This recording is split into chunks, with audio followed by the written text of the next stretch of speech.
Malam ini kita akan melanjutkan PA kita tentang pembahasan di kitab Maleakhi ya. Jadi pembacaannya nanti ini dari Maleakhi 2 ayat 17 sampai Maleakhi 3 ayat 5 ya. Oke, untuk memulai saya akan mereview 2 minggu lalu apa sih yang kita bahas. Jadi minggu lalu kita membahas Maleakhi 2 ayat 10 sampai ke 16. Ya, jadi di perikop Maleakhi 2 itu judulnya bahwa Tuhan memarahi Israel karena kawin campur dan perceraian ya. Jadi ini berupa teguran ke Israel mengenai sikap mereka, tingkah mereka setelah mereka kembali ke Yerusalem dari pembuangan di Babel. Oke. Nah, di perikop yang akan kita baca sekarang kurang lebih itu juga sama berupa teguran-teguran dari Tuhan. Ya, jadi ada 6 ayat yang akan kita baca. Nanti saya minta tolong teman-teman untuk membacakan. Saya akan minta 3 orang, jadi masing-masing membaca 2 ayat ya. Baik, kita langsung membaca. Saya minta tolong di sini di paling atas ada sebentar.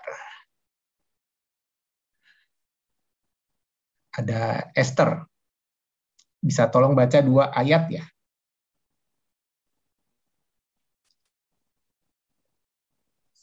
Oke, Pak.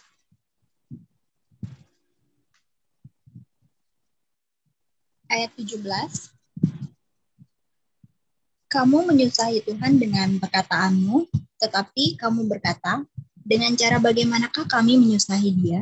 Dengan cara kamu menyangka, setiap orang yang berbuat jahat adalah baik di mata Tuhan. Kepada orang-orang yang demikianlah Ia berkenan. Atau jika tidak, di manakah Allah yang menghukum?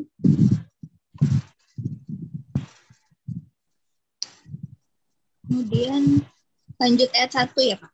Ya. Lihat, aku menyuruh utusanku supaya ia mempersiapkan jalan di hadapanku. Dengan mendadak Tuhan yang kamu cari itu akan masuk ke baitnya. Malaikat perjanjian yang kamu kehendaki itu, sesungguhnya ia datang, firman Tuhan semesta alam. Baik, terima kasih Esther. Untuk ayat 2 dan 3 minta tolong Hana.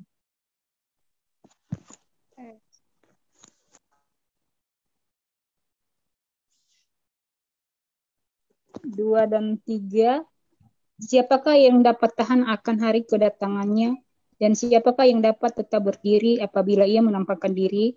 Sebab ia seperti api tukang pemurni logam dan seperti sabun tukang penatu. Ia akan duduk seperti orang yang memurnikan dan mentahirkan perak, dan ia mentahirkan orang Lewi, menyucikan mereka seperti emas dan seperti perak, supaya mereka menjadi orang-orang yang mempersembahkan korban yang benar kepada Tuhan. Baik, terima kasih. Karena ayat 4 dan 5 yang terakhir minta tolong Pak Oscar.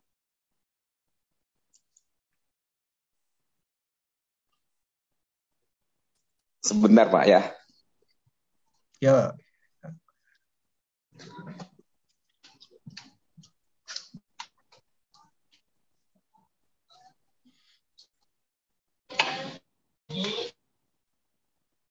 Saya ayat berapa Pak?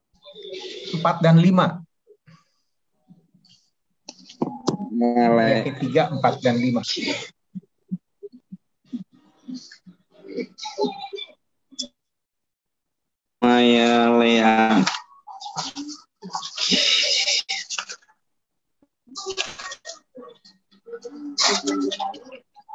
Maleakhi. Ayat 4. 4 dan 5 ya. Ya.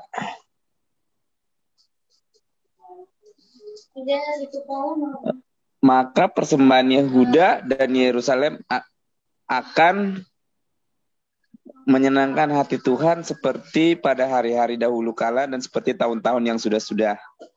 Aku akan mendekati kamu untuk menghakimi dan akan segera menjadi saksi terhadap tukang-tukang sihir, orang-orang berzina dan orang-orang yang bersumpah dusta, dan terhadap orang-orang yang menindas orang upahan, janda dan anak piatu, dan yang mendesak ke samping orang asing dengan tidak takut kepadaku, firman Tuhan semesta alam.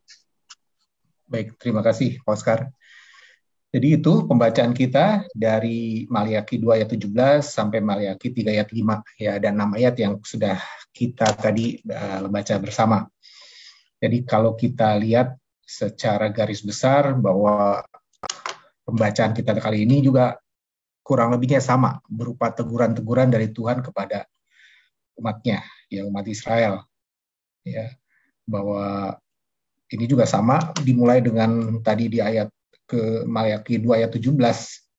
Sebenarnya ini ada kalau kita baca keluhan orang Israel ya kepada Tuhan. Tapi itu juga langsung dijawab oleh Tuhan di ayat 17 ini. Kemudian di pasal 3-nya itu juga sama, tapi lebih juga pemberitahuan lah tentang kalau bisa dibilang ya nubuat dari Maliaki untuk umat Israel. Oke, mungkin saya berhenti dulu di situ. Saya minta langsung ke Pak David untuk menyampaikan sharingnya. Diberi waktu 15 menit. Pak David, silahkan. Oke, baik Pak Rahmat.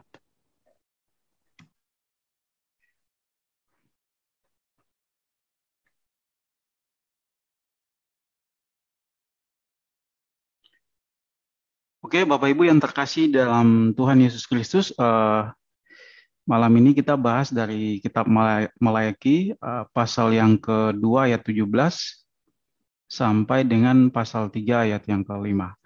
Jadi kalau kita udah mengikuti dari pembahasan sebelumnya, kita melihat di sini bahwa ada perdebatan antara Tuhan dan bangsa Israel. Jadi Tuhan membuat pernyataan atau tuduhan karena dosa-dosa bangsa Israel, lalu bangsa Israel menentang atau mempertanyakan tentang pernyataan atau tuduhan-tuduhan daripada Allah sendiri. Nah, kita melihat bahwa pembuangan di Babel itu tidak membawa perubahan bagi bangsa Israel, tapi hati mereka semakin keras. Jadi seakan-akan bahwa hati mereka itu terus keras sehingga menempel di dalam kehidupan mereka, di dalam kehidupan bangsa Israel itu. Nah, kalau kita melihat kembali di dalam kitab Maliaki pasal 2 ayat yang ke-17, Tuhan menyatakan bahwa kamu menyusahi Tuhan dengan perkataanmu, tetapi kamu berkata dengan cara bagaimana kami menyusahi Dia. Dengan cara kamu menyangka setiap orang yang berbuat jahat adalah baik di mata Tuhan.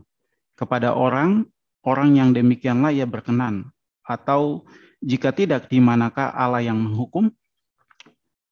Perbuatan dosa yang sudah dilakukan oleh bangsa Israel, saya melihat di sini bahwa di pasal-pasal sebelumnya yang kita pelajari, misalnya banyak pria-pria yang sudah menceraikan istrinya tanpa sesuatu alasan yang jelas. Dan mereka merasa baik-baik saja dengan perilaku yang seperti itu. Nah, biasanya kalau misalnya di dalam ketika orang melakukan suatu dosa, itu pasti ada respon. Nah, respon yang pertama biasanya orang ketika dia melakukan dosa, untuk respon yang pertama ya mungkin dia akan memohon ampun atas dosa yang dia lakukan terhadap Tuhan. Lalu dia akan memohon kekuatan daripada Tuhan. Lalu selanjutnya dia akan memohon pertolongan dan kemampuan dari Tuhan sehingga dia bisa terlepas daripada dosa itu dan menjalani kehidupannya sesuai dengan kehendak Tuhan. Nah, lalu respon yang kedua adalah perasaan berdosa yang muncul di dalam kehidupan atau ketika dia berbuat dosa, itu ditekan terus-menerus. Jadi ketika dia berbuat dosa ditekan, ketika dia berbuat dosa ditekan bahwa itu enggak merupakan sesuatu hal yang bersalah di hadapan Tuhan. Sama seperti yang tadi kita baca di ayat yang ke-17 tadi. Jadi yang adalah pembenaran diri. Jadi seakan-akan dia merasa bahwa dirinya dia itu adalah Tuhan. Sehingga apapun yang dia lakukan, ya dia merasa bahwa itu adalah benar. Nah, satu sikap yang bisa kita kaitkan dengan kebenaran di sini adalah satu bahasa itu ya represi. Represi di dalam Kamus Besar Bahasa Indonesia itu adalah menekan atau mengekang. Ya istilahnya kalau kita kaitkan dengan kebenaran yang kita baca saat ini, yaitu menekan kebenaran, mengekang kebenaran, atau mengubur rasa bersalah. Nah, saya punya satu cerita untuk kita bisa memahami lebih dalam terkait dengan represi ini. Jadi eh, ada suatu ayah, seorang ayah, dia mempunyai seorang istri, dan ketika istrinya itu meninggalkan seorang anak laki-laki kepada si ayah tersebut. Lalu si ayah itu, anak itu udah mulai bertumbuh besar, dan dia masuk di sebuah sekolah, dan ketika dia masuk di sekolah itu, dia kedapatan mencuri barang temannya. Lalu si ayah ini dipanggil ke sekolah untuk diberitahu tentang kejadian tersebut. Dan pada saat si ayah diberitahu, bukannya ayah itu berespon dengan marah, tapi bukannya berespon marah itu kepada anaknya, tapi dia marah kepada guru yang menceritakan hal tersebut. Dia mengatakan pasti anak saya difitnah, pasti temannya yang mengatakan bahwa anaknya itu mencuri adalah apa istilahnya dia memfitnah anaknya dia, atau anak temannya itu adalah penipu. Sehingga si ayah akhirnya memindahkan anak itu ke sekolah yang lain. Nah, di sekolah yang kedua, anak ini pun kedapatan mencuri dari seorang guru. Nah, ketika dia dipanggil kembali oleh sekolah untuk menceritakan tentang kejadian ini, ayahnya itu kembali mengatakan bahwa anaknya ini difitnah oleh guru tersebut. Anak saya ini di rumah adalah anak-anak yang baik, anak yang baik, sehingga tidak seharusnya dia melakukan kejadian yang seperti mencuri seperti hal yang demikian. Lalu ayah tersebut memindahkan anak ini ke sekolah yang ketiga. Nah, di sekolah yang ketiga dia kedapatan lagi mencuri, bukan mencuri dari barang temannya atau dari guru, tapi dia mencuri dari pembendarahan sekolah. Maka sang ayah ini kembali dipanggil. Dan kita bisa tahu bahwa apa respon dari si ayah ini. Dia mengatakan bahwa ini sudah tahu, ini sudah jelas nih. Ini patennya udah jelas. Sudah berkali-kali kejadian seperti ini. Jadi dia bukan merasa bahwa ini adalah kesalahan anaknya, tapi dia menuju bahwa sekolah itu atau guru tersebut yang memfitnah anaknya. Nah, belakangan ketika anak ini sudah bertumbuh dewasa, dia melakukan sebuah perampokan di sebuah bank dan ditangkap oleh polisi. Dan ayahnya ketika diwawancara dan ditanya masa kecil daripada anak tersebut. Nah, pada saat inilah baru ayahnya bisa mengaku bahwa dia waktu kecil memang sudah curiga dengan sifat dari anaknya tersebut. Tapi perasaan itu ditekan terus-menerus. Perasaan itu terus di-refresh terus-menerus. Sehingga dia mengatakan kepada dirinya bahwa anak itu adalah satu-satunya peninggalan dari istri yang sangat dicintainya. Dan gak mungkin dia menjadi anak yang jahat atau anak yang brengsek. Tapi karena dia terlalu sedih dengan kematian istrinya, makanya dia menutupi semuanya itu. Bahkan dia nggak mampu untuk menghadapi kenyataan bahwa anaknya itu adalah anak yang jahat. Dan rasa bersalah itu terus dia tekan, dan pada akhirnya dia menemukan bahwa anaknya itu adalah seorang penjahat yang melakukan perampokan yang sangat keji. Nah, dari sini kita melihat bahwa ketika perasaan bersalah itu kita tekan, seperti yang kita baca di dalam ayat 17 tadi, saya melihat bahwa mereka melakukan kejahatan, tapi mereka merasa bahwa kejahatan itu adalah sesuatu kebaikan yang berkenan di hadapan Tuhan. Jadi suatu sikap yang tadi saya bilang mungkin represi. Perasaan bersalah terus ditekan, akhirnya yang muncul adalah pembenaran diri. Pembenaran diri terhadap apapun yang kita lakukan, kita merasa bahwa diri kita adalah Tuhan. Nah, saya mau menyoroti kembali di pasal yang ketiga, ayat yang ke-2b dan 3a. Mengenai api tukang pemurni logam. Di hari Minggu kemarin kita sudah mendapatkan penjelasan detail dari Pak Galen secara menyeluruh, tapi saya coba melihatnya dari sisi yang lain. Nah, kalau kita mau nanti kalau misalnya ada sesuatu yang mungkin agak ini, kita teman-teman bisa koreksi atau mungkin dari Pak Pendeta. Dalam bayangan kita api itu adalah sesuatu yang panas dan mengerikan. Sehingga seringkali kita terfokus hanya kepada metafornya. Dan kita lupa kadang makna yang sesungguhnya, yang makna rohani yang sesungguhnya yang mau disampaikan di situ tuh apa. Jadi api itu sebenarnya tidak melenyapkan materi. Kalau kita membakar sesuatu, maka pasti ada sesuatu yang tersisa. Jadi bukan ketika membakar sesuatu lalu hilang begitu saja, tapi ada sesuatu yang tersisa. Nah, bukan barang yang, jadi seperti bukan sesuatu barang yang tadinya eksis terus jadi tidak eksis. Jadi apli itu simplinya itu hanya mematahkan atau memisahkan ikatan kimiawi. Jadi misalnya seorang penenun emas, sebelum emas itu jadi suatu emas, pasti dia menempel pada molekul-molekul yang istilahnya bukan emas murni. Nah, itu perlu dipisahkan, itu perlu dipatahkan. Nah, proses itulah yang terjadi ketika emas itu diproses. Nah, kita misalnya melihat proses pengolahan emasnya itu kan biasa kita harus menyiapkan bahan baku yang memang sudah dipilih, dan proses pencairannya itu yang seperti Pak Gelen sampaikan di minggu kemarin bahwa itu terjadi di suhu yang cukup tinggi. Kalau saya baca di Google itu 1400 derajat Celcius. Nah, proses yang ketiga adalah proses pencucian. Nah, itu juga pun ada proses pencucian sampai 2 kali. Nah, dari sini kita melihat bahwa proses pemurnian itu adalah melepaskan atau memisahkan, mematahkan ikatan-ikatan kimiawi daripada si emas tersebut. Nah, di sini kita melihat bahwa proses pemurnian itu akan terus-menerus yang berlangsung di dalam kehidupan kita. Molekul-molekul atau istilahnya hal-hal yang menempel di dalam kehidupan kita itu terus akan diproses oleh Tuhan. Sehingga itu bisa dipatahkan, itu bisa dipisahkan dari kehidupan kita, sehingga yang terjadi adalah yang kita bisa dapatkan di hasil akhirnya adalah sebuah emas murni, sebuah kehidupan yang Tuhan harapkan, sebuah kehidupan yang terus memuliakan Tuhan di dalam hari-hari kehidupan kita. Nah, itu yang bisa saya sampaikan, yang bisa saya coba sampaikan lewat materi yang kita bahas di malam hari ini. Ya, terima kasih Pak Rahmat. Baik, terima kasih Pak David. Ya, pemaparan yang singkat, padat. Saya coba resumkan catatan saya atas tadi yang sudah disampaikan Pak David, ya.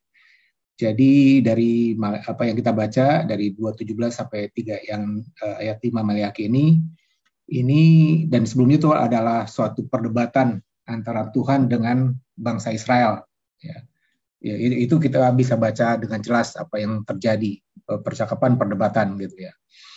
Dan tadi juga disampaikan bahwa pembuangan bangsa Israel ini tidak membuat perubahan ke bangsa Israel.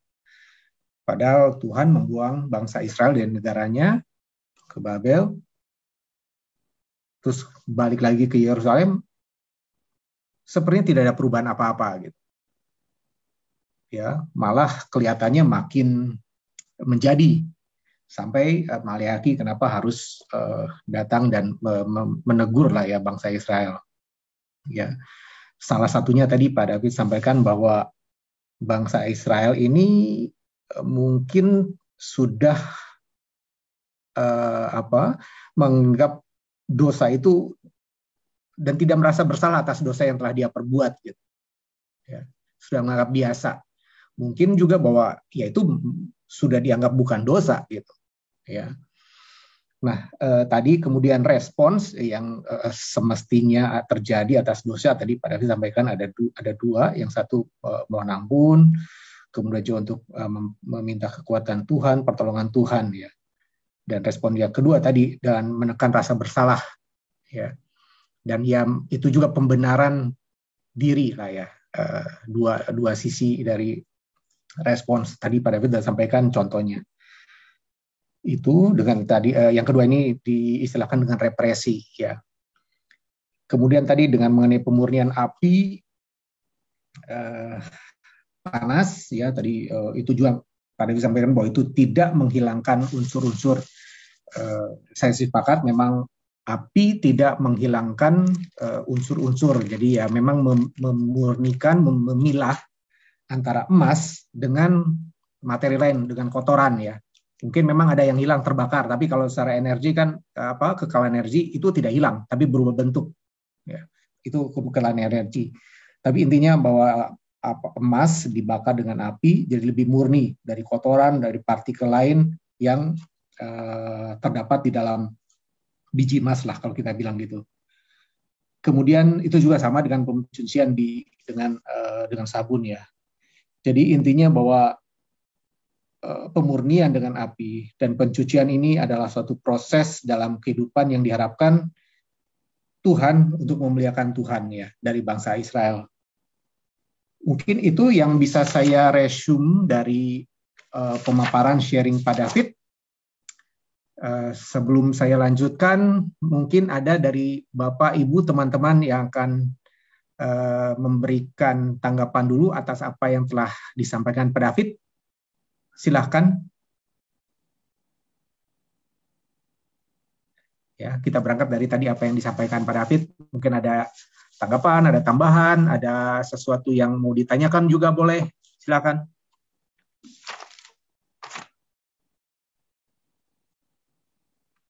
Kita punya waktu untuk diskusi ini masih cukup lama, sampai 8.25. Masih 55 menit. Banyak waktu untuk kita berdiskusi.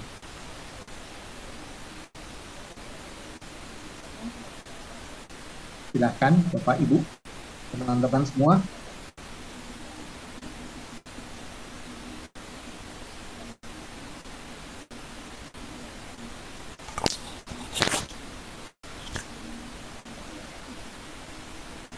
Belum ada. Kalau belum ada, silakan sambil menunggu saya akan sharing juga apa yang sudah saya dapat lah dari pembacaan PA ini, pembelajaran. Bisa sambung yang tadi bahwa bagaimana sih sebenarnya sikap orang Israel setelah dihukum Tuhan ke pembuangan, tapi Tuhan sangat mengasihi sehingga tetap dikembalikan ke tanah yang diperjanjikannya gitu.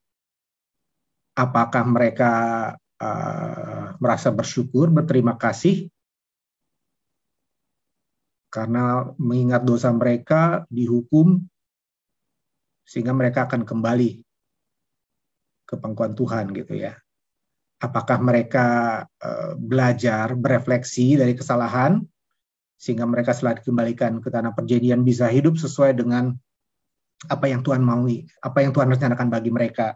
Ya tadi istilahnya bahwa untuk memuliakan Tuhan. Tapi kelihatannya justru kalau kita baca bahwa kelihatannya dalam tanda petik kelihatannya lebih menggila ya sikap keberdosaan bangsa Israel setelah mereka kembali dari pembuangan bukan menunjukkan rasa syukur kepada Tuhan atas pertolongan Tuhan, penyertaan Tuhan, pemeliharaan Tuhan selama ini. Tapi justru mereka kembali tanah perjanjian, mereka menggerutu ya, malah mendebat Tuhan tadi istilah Pak David juga. Nah, ini satu hal yang menarik sebenarnya kalau kita tahu bahwa Tuhan itu kasih ya. Tuhan itu kasih. Tapi kalau kita baca dari Meleakhi dari awal dari pasal 1 ini kelihatannya Tuhan ini Tuhan yang pemarah ini ya. Menegur malah ya mencerta orang Israel. Tidak terlihat kasihnya bagi orang Israel gitu. Kurang lebih seperti itu. Makanya tadi kita baca di Maleakhi 2 ayat 17. Saya akan bacakan ini bangsa Israel berani gitu ya berbicara kepada Tuhan. Dengan cara bagaimanakah kami menyusahi dia? Dia ini Tuhannya, Allah. Orang Israel berani berbicara begitu ya. Tapi ini langsung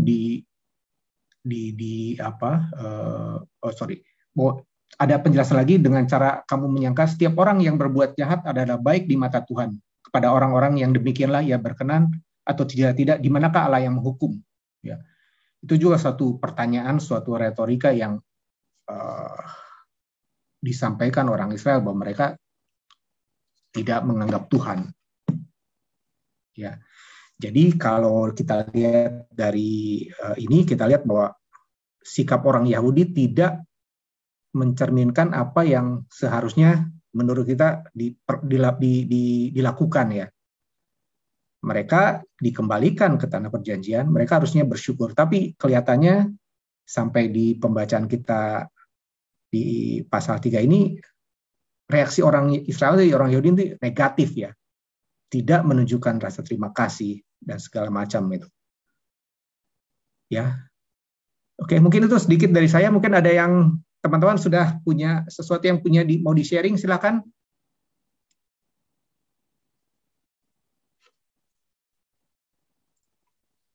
Yuk. Ya, mungkin itu satu diskusi yang bisa kita lakukan nih. Allah ini kasih, tapi kok kelihatannya ini teman Israel malah menghukum terus.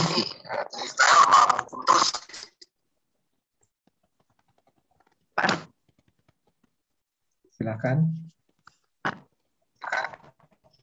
Pak Rahmat. Ya, Bu Lumongga, silakan. Suara saya udah kedengaran belum? Agak putus-putus. Suara saya udah kedengaran. Mungkin videonya boleh di-off aja, Bu. Ya, agak putus-putus, Bu Lumongga.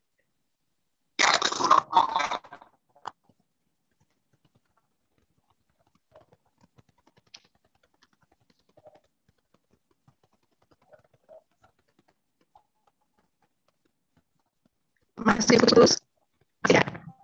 Iya, masih putus-putus, Bu. Video di-off saja mungkin ya. Oke,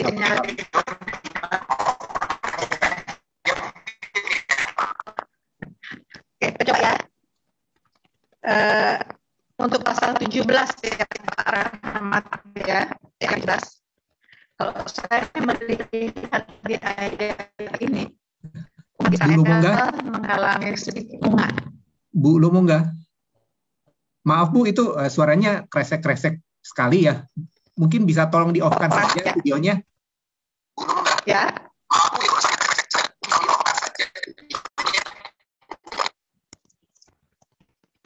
Mudah-mudahan lebih bagus kalau videonya di-off, Bu.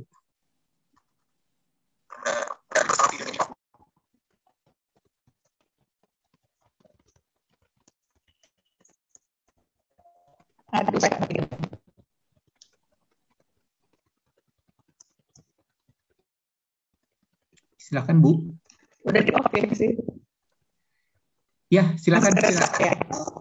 Masih nggak jelas. Lumayan, silakan Bu, silakan. Kalau saya melihat di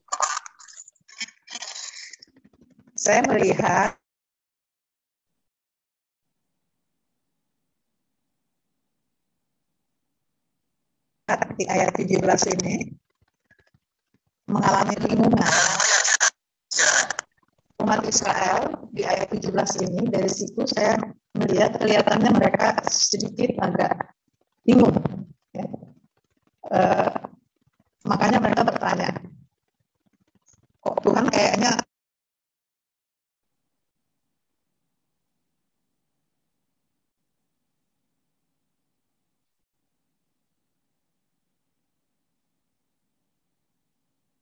Halo, Bu Lumongga. Pak Rahmat. Ya. Saya isi dulu lah ya. Daripada belum keresek-keresek. Gak kedengaran. Keresek-keresek parah Ibu Lumongga. Bu Lumongga. Bentar Pak Heri, kita coba. Susah deh. Ya udah. Ibu Lumongga, usul saya Bu. Sementara Ibu kan keresek-keresek. Ibu Lumongga. Usul saya Bu. Sementara Ibu kan keresek-keresek. Ya. Ibu ketik aja dulu di kolom chat. Ketik di kolom chat, Bu. Ya. Ketik saja di kolom chat.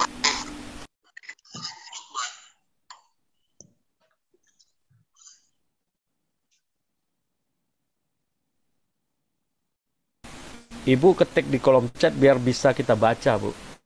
Sementara kan suara mic-nya jelek.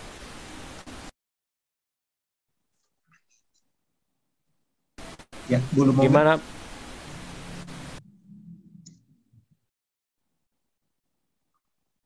Oke, Bu Lumongga mungkin bisa coba dulu sinyal atau apa bisa diperbaiki dulu. Ya, sementara saya kasih kesempatan ke Pak Heri dulu. Silakan Pak Heri. Iya. saya coba, Bapak Ibu, saya coba mempertajam galian tadi ya. Jadi ayat 17, pasal 2 ayat 17 itu memang nggak tahu diri lah kalau saya bilang orang Israel itu.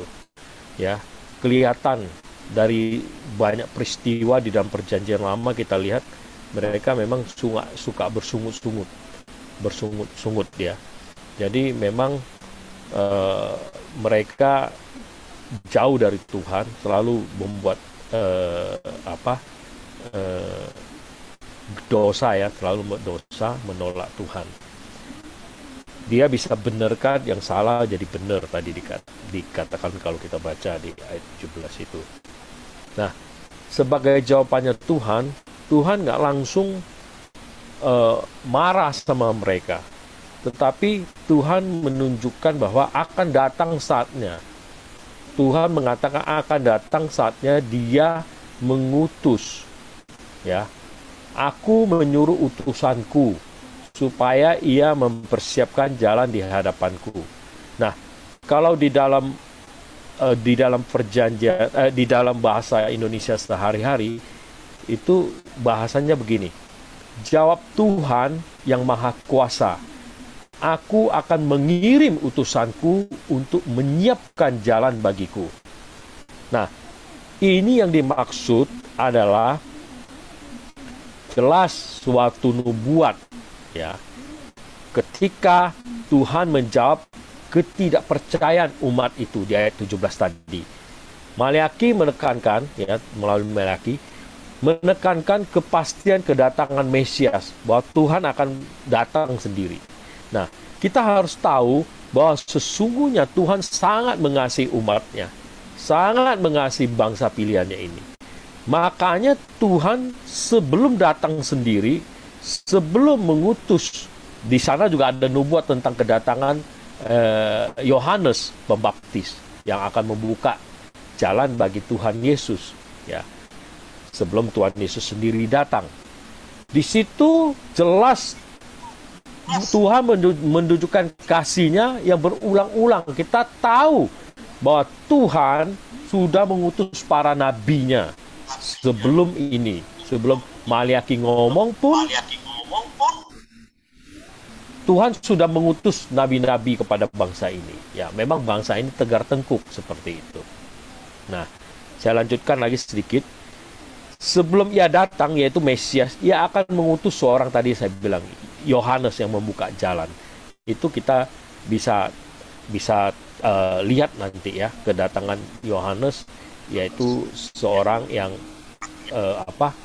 membuka jalan bagi Tuhan, ya, dikatakan seperti itu. Kemudian nubuat ini sudah digenapi kan di dalam perjanjian baru. Nah, kemudian saya ingin gali lagi sedikit yang lain ya, selain itu tadi ayat 1 ya. Di ayat 2, sebentar. Di ayat 1 masih, sedikit lagi ayat 1. Di ayat 1 dikatakan malaikat tersebut ya, malaikat yang dimaksud malaikat perjanjian ya, yang disebut di ayat berikutnya, yang kamu kehendaki itu sesungguhnya ia datang, firman Tuhan semesta alam. Nah, jadi kalau kita lihat itu, berarti malaikat yang dimaksudkan di situ adalah Sang Mesias itu, Yesus Kristus sendiri, seperti itu. Kedatangannya yang pertama dan yang kedua, ini nubuatan sekaligus menjadi nubuat pertama dan yang kedua. Kalau kita baca di dalam Yesaya pasal 42 ayat 6, Aku ini Tuhan telah memanggil engkau untuk maksud penyelamatan, telah memegang tanganmu. Aku telah membentuk engkau dan memberi engkau menjadi perjanjian bagi umat manusia. Menjadi terang untuk bangsa-bangsa. Ya, itu dikatakan di dalam itu. Saya feedback karena Ibu Romongga mic-nya nggak dimatiin, Pak Rahmat. Minta tolong Ibu Romongga boleh matiin dulu atau siapa mic-nya supaya nggak feedback. Ya, tolong. Nah, saya lanjut sekarang untuk ayat 2-nya ya. Saya lanjutkan untuk ayat 2-nya. Saya coba memperdalam penggalian saya untuk ayat 2 ya. Bentar. Nah, di dalam ayat 2 bunyi gini, siapakah yang dapat tahan akan hari kedatangannya, dan siapakah yang dapat tetap berdiri apabila ia menampakkan diri, sebab ia seperti api tukang pemurni logam dan seperti sabun tukang penatu. Nah, ini kembali lagi, ini adalah nubuatan tentang kedatangan kedua kalinya Tuhan Yesus ya, yang akan mentahirkan, kalau kita lanjutkan di ayat 3, dan yang akan sebagai hakim di ayat 5 ya, kita perhatikan itu. Semua yang jahat dikatakan akan diusir dari negeri ini, dari Israel, dan yang benar akan tetap tinggal.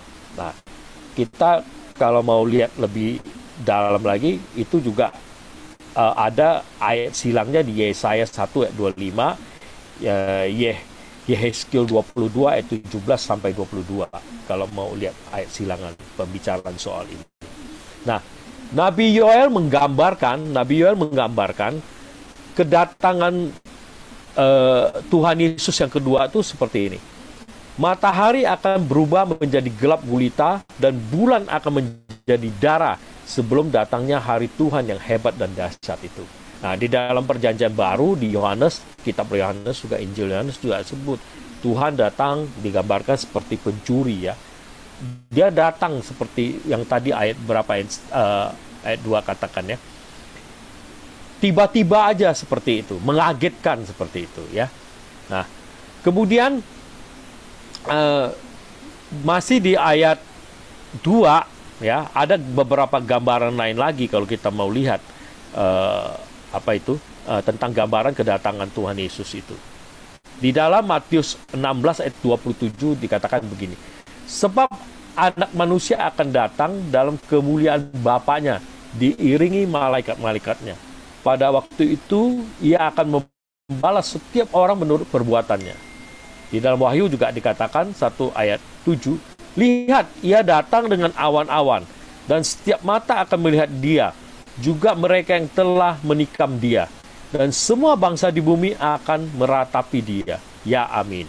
Nah, inilah gambaran tentang kedatangan Tuhan Yesus yang kedua, yang tadi dinubuatkan melalui ayat 2 Maliaki ya, Nabi Maliaki. Nah, saya mau gambarkan tentang pencucian emas tadi ya kan, emas ya tadi. Saya ingin sedikit gambarkan seperti ini teman-teman. Mulai dari, kebetulan saya pernah baca ya, orang bagaimana mendulang emas, bagaimana orang menggali mendapatkan emas, dan emas itu dalam bentuk di dalam tanah itu ada macam-macam. Ada yang butiran-butirannya seperti pasir, ada udah yang sudah mengkristal agak besar, sebesar biji padi atau katakan beras atau kacang hijau, ada bahkan bongkahan seperti itu. Jadi orang biasanya mendulang emas itu dia gali ya tanah. Jadi ada di dalam tanah, ada baik di pegunungan maupun yang di sungai ya. Mereka membuat suatu tadahan yang seperti ban berjalan. Kalau yang tradisionalnya dikasih ijuk ya, bisa bayangkan di ban berjalan itu ada ijuk, terus tanah ditumpahkan sambil disiram air, disemprot air teman-teman. Nah itu jalan. Tanah itu akan ikutin arus air yang disemprotkan dan akan terbuang. Sementara emas, butiran-butiran emas itu akan nyangkut di dalam ijuk-ijuk tadi, atau mungkin juga ada yang pakai karpet seperti itu ya.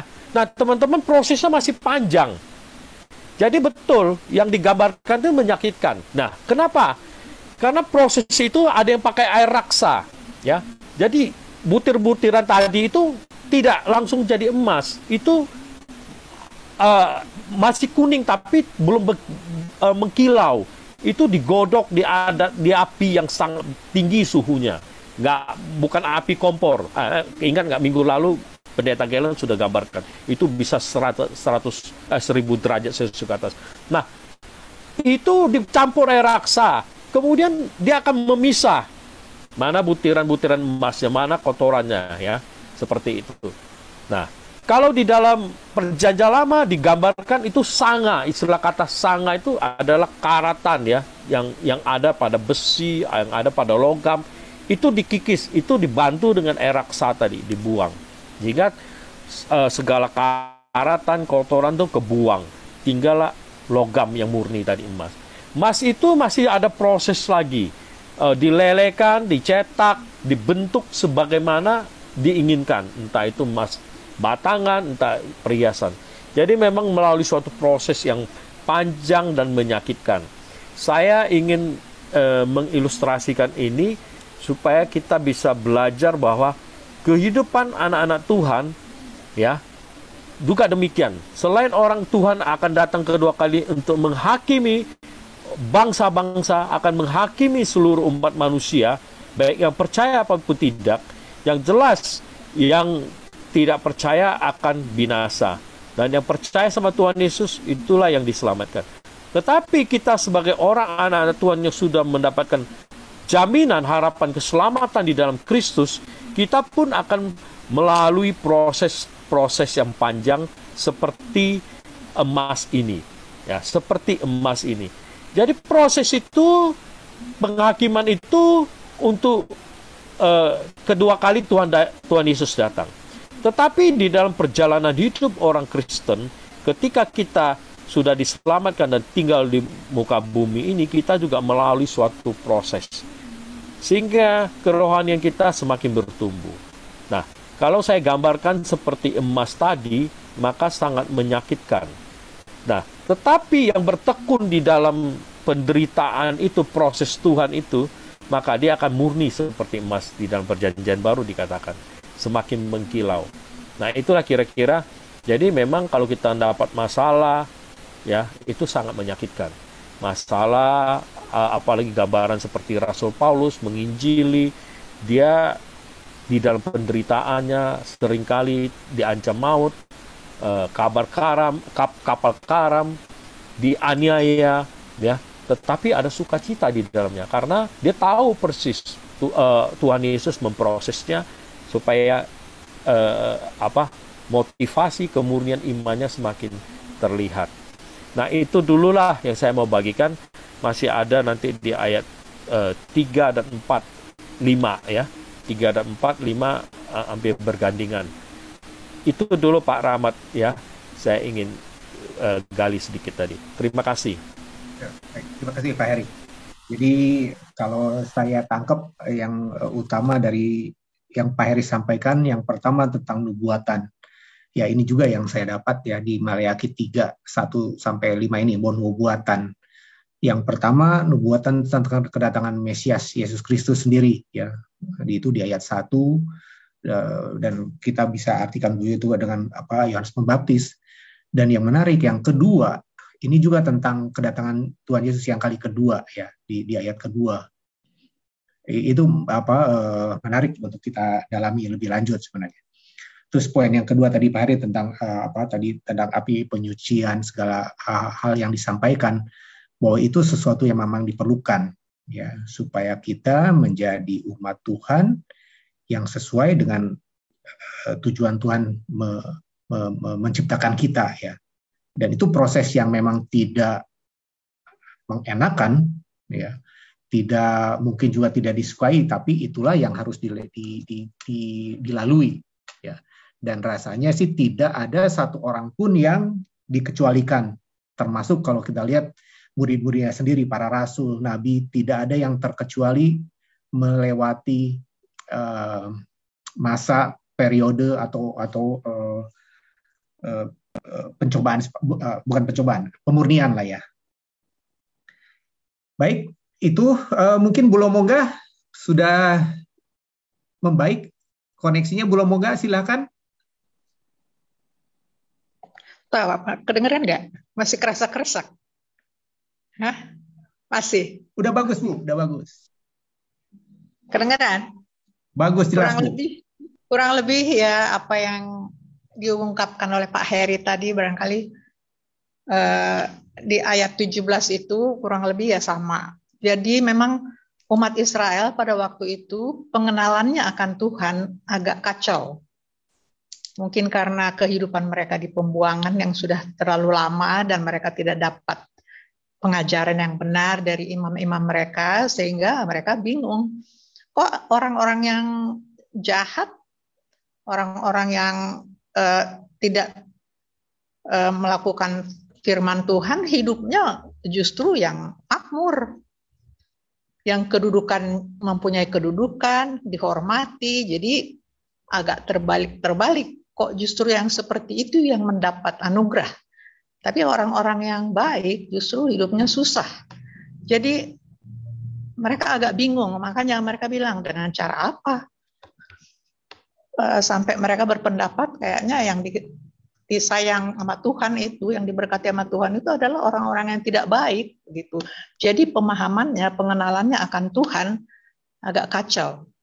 Dan oleh Maleaki dijawab dari nubuatannya tadi di pasal 3 ayat 1. Hei, Tuhan akan mengatasi hal itu. Dia akan mengirimkan seseorang untukmu yang akan membangun kamu dan akan memberitahukan kebenaran kepadamu. Dia akan mengajarkan yang benar, bagaimana cara beribadah yang benar, dan akan bakar habis semua kemunafikan. Jadi kemunafikan kan orang umat Israel kan cara ibadahnya agak munafik. Memang mereka mengikuti cara-cara seperti yang diajarkan di imamat, walaupun dengan tidak murni benar, tapi mereka melakukan ibadah rajin, tapi dalam kehidupan sehari-hari sama sekali bertentangan. Jadi hidupnya penuh dengan kemunafikan. Ini yang nggak disukai oleh Tuhan dan yang akan diperbaiki. Makanya dinubuatkan oleh Maleaki, nanti satu saat akan datang yang akan mengatasi hal itu. Dan yang akan beritahukan kebenaran kepadamu itulah nubuatan yang pertama, yaitu mengenai Mesias tentunya. Yang dalam waktu nggak lama lagi sesudah Maleaki ini kan akan kita lihat nanti di perjanjian baru. Tapi lebih jauh lagi kelihatannya ada juga seperti tadi Pak Rahmat katakan, ada nubuatan untuk yang lebih jauh lagi, yaitu mengenai kedatangan yang kedua, yaitu di ayat yang ke-5. Bagaimana Tuhan akan menghakimi yang benar dipisahkan dari yang nggak benar. Jadi kelihatannya di sini kalau yang saya lihat, mungkin saya salah, ada dua nubuatan dari Maleaki. Satu mengenai Mesias dan yang kedua mengenai hari Tuhan. Barangkali itu aja. Kurang lebih ya tadi udah dikatakan oleh Pak Heri, kemudian juga oleh Pak David, semuanya. Makasih Pak. Makasih Bu Lumoga. Oke, kalau tadi saya simpulkan, Bu Lumoga menyampaikan dari ayat Maleaki 2:17 kurang lebih bahwa orang Israel di saat itu kembali pembuangan melihat orang-orang yang mungkin hidupnya jahat ya, tapi hidupnya enak gitu, senang. Iya, sementara betul. Mereka sendiri orang Israel hidupnya, mereka anggap hidup mereka baik tapi menderita. Kurang lebih begitu ya Bu Lumoga? Iya. Jadi agak gimana sih Tuhan yang baik itu? Kayaknya baiknya cuma sama orang jahat gitu. Iya, betul. Jadi di ayat tadi 17 memang kelihatannya jadi keluh kesah orang Israel lah atas kok saya udah hidup baik, hidupnya kok menderita, sementara orang jahat hidupnya enak gitu ya. Oke, ini di ayat 17 saya coba baca di NIV, memang mungkin agak lebih jelas ya. Jadi kalau dibaca ayat 17 itu kamu menyusahi Tuhan dengan perkataanmu. Kalau kita baca di NIV, you have wearied the Lord. Wearied jadi apa? Membuat Tuhan bosen gitu ya. Jadi kurang lebih orang Israel udah berkali-kali mungkin mengeluh kepada Tuhan, sampai Tuhannya juga merasa mungkin bosan gitu ya. Nah, terus di ayat terakhir di 2b ya, di manakah Allah yang menghukum? Di bagian terakhir ayat 17. Kalau kita di NIV sebenarnya ditulis where is the God of justice ya. Jadi bukan Allah yang hukum tapi Allah yang adil gitu ya. Adil kenapa sampai dibilang begitu? Karena yang tadi bahwa orang Israel menganggap saya udah hidup baik tapi kok hidup susah, menderita. Orang yang jahat hidup senang gitu. Makanya mereka bertanya, di mana Allah yang adil ya? Di bahasa Indonesia Allah yang menghukum. Kurang lebih itu di 17. Ya. Silakan ada teman-teman lain atau belum mau tambahkan yang lain? Silakan Bu. Pak. Saya kira itu aja. Oke. Silakan teman-teman yang lain. Saya tambahin sedikit Pak Rahmat. Ya, Pak Oscar.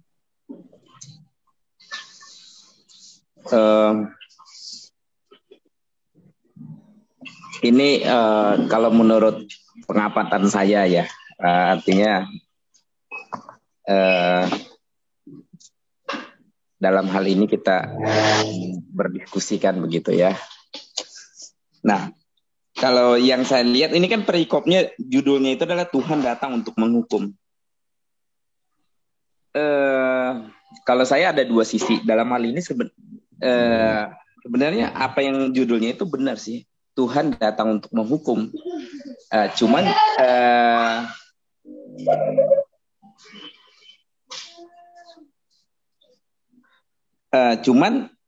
orang Israel ini kayaknya nggak sadar-sadar gitu ya.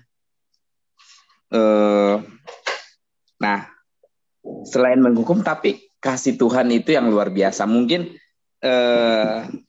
orang Israel ini tetap diingatkan supaya berbalik dari kesalahan dan tetap melihat bahwa pada akhirnya orang benar itu akan ada upahnya gitu loh. Tapi orang yang tidak benar akan dimusnahkan. Karena ini kan kalau kita lihat dari Maleakhi ini, dari judulnya itu kan di pasal 1 itu kan Tuhan mengasihi Israel. Terus habis itu ada pencemaran korban-korban. Terus ada murka Tuhan terhadap para imam. Nah, lalu di ayat 17 tadi Tuhan datang untuk menghukum. Nah, kalau kita baca secara keseluruhan ya, ini orang Israel ini seakan-akan ketika orang berbuat jahat, justru mereka mempertanyakan keberadaan Tuhan gitu. Di manakah Tuhan gitu ya? Ketika mereka melakukan kesalahan atau ada orang yang berbuat yang salah, kok seakan-akan Tuhan membiarkan gitu ya. Tapi kalau kita baca keselanjutannya, saya tadi coba baca ya. Sebenarnya saya sampai terakhir sih ayat 4-nya saya udah baca bahwa justru Tuhan menunjukkan belas kasih yang sesungguhnya itu kepada orang Israel yang tegap-tegap ini supaya pada akhirnya mereka menyadari bahwa betapa pentingnya untuk hidup benar di hadapan Tuhan gitu ya. Ya itulah ada proses pemurnian sampai pada akhirnya nanti orang benar itu bisa menyadari bahwa bahwa Tuhan itu ada dan emang kita harus hidup benar sesuai dengan kehendak Tuhan. Ayat pasal 3 ayat 5 itu ya. Ayat yang tadi saya baca itu, maka persembahan Yehuda dan Yerusalem akan menyenangkan hati Tuhan seperti pada hari-hari dahulu kala dan seperti tahun-tahun yang sudah-sudah. Akhirnya orang Israel ini dikembalikan ya, karena sebenarnya Musa ketika di Gunung Horeb kalau ada itu kan sudah ada hukum yang dikeluarkan supaya orang Israel itu takut taat sama Tuhan, tapi mereka kan tidak.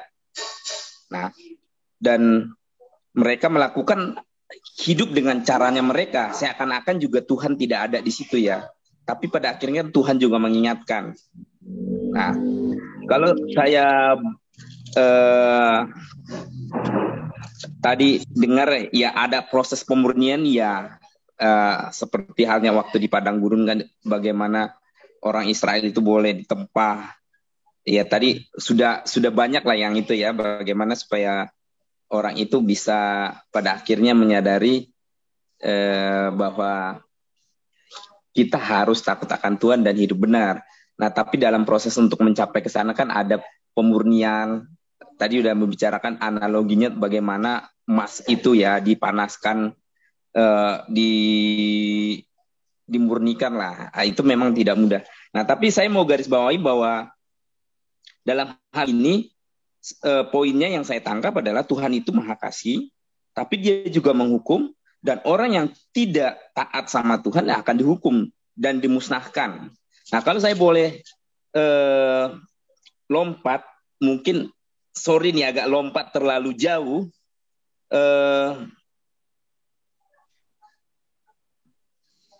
Di ayat 13-nya, pasal 3 itu, kemenangan terakhir bagi orang benar.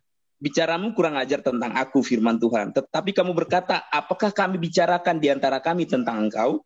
Kamu berkata adalah sia-sia beribadah kepada Allah. Apakah untungnya kita memelihara apa yang harus dilakukan terhadapnya dan berjalan dengan pakaian berkabung di hadapan Tuhan semesta alam? Oleh sebab itu kita ini menyebut berbahagia orang-orang yang gegabah, bukan saja mujur orang-orang yang berbuat fasik itu. Di Mazmur juga kita bilang bahwa wah, orang yang berbuatnya gemuk-gemuk dan seakan-akan mereka bahagia, ya. Tetapi dengan mencobai Allah pun mereka luput juga. Beginilah berbicara satu sama lain orang-orang yang takut akan Tuhan. Tuhan memperhatikan dan mendengarnya. Sebuah kitab peringatan ditulis di hadapannya bagi orang-orang yang takut akan Tuhan dan bagi orang-orang yang menghormati namanya. Mereka akan menjadi milik kesayanganku sendiri, firman Tuhan semesta alam. Pada hari yang kusiapkan, aku akan mengasihi mereka sama seperti seseorang menyayangi anaknya yang melayani dia. Nah, jadi kalau boleh saya tarik poin atau highlight-nya ya, highlight lah kita bilang dia, atau poin utamanya di sini Tuhan benar-benar menghukum orang yang tidak taat. Artinya orang yang tidak mau tahu tentang Tuhan kebenar. Tapi satu sisi Tuhan juga punya belas kasihan cukup panjang, mengingatkan mereka supaya mereka kembali kepada Tuhan gitu ya. Karena kalau kita baca Malaki tadi itu karena apa?